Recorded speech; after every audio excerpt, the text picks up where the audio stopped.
Cercheremo di smontare appunto tutte le indicazioni che sono state indicate appunto dalla Croazia. L'Italia avrà tempo fino al 20 novembre per preparare e presentare il proprio dossier sulla vicenda Prosecco-Prošek croato. In vista di questo appuntamento è stato creato un gruppo di lavoro che riunisce tecnici delle regioni Veneto e Friuli Venezia Giulia, del Ministero dell'Agricoltura e dei consorzi che daranno una lettura giuridico-burocratica del Prosecco, ma anche un'analisi storica delle radici del vino. I primi documenti infatti risalgono al lontano 1382. Fa vedere che la città di Prosecco, prima di Trieste, da allora si chiamava Prosec.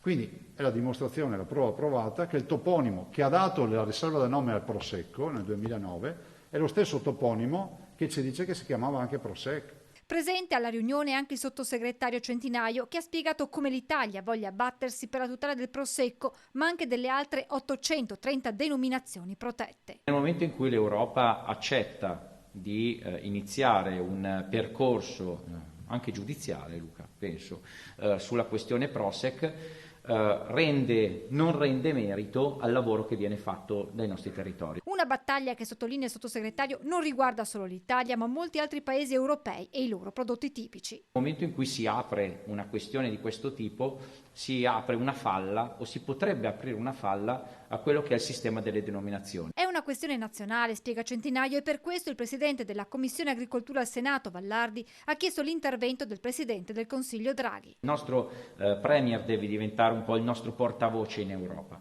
Una storia, quella del Prosecco, che ha radici antichissime fino ai nostri giorni, nel 2009, quando ha ottenuto la riserva del nome, e 10 anni dopo con il riconoscimento di patrimonio dell'umanità. Non possiamo pensare che se l'UNESCO riconosce le colline del Prosecco come patrimonio dell'umanità, poi l'Europa invece disconosca quanto è stato riconosciuto dall'UNESCO.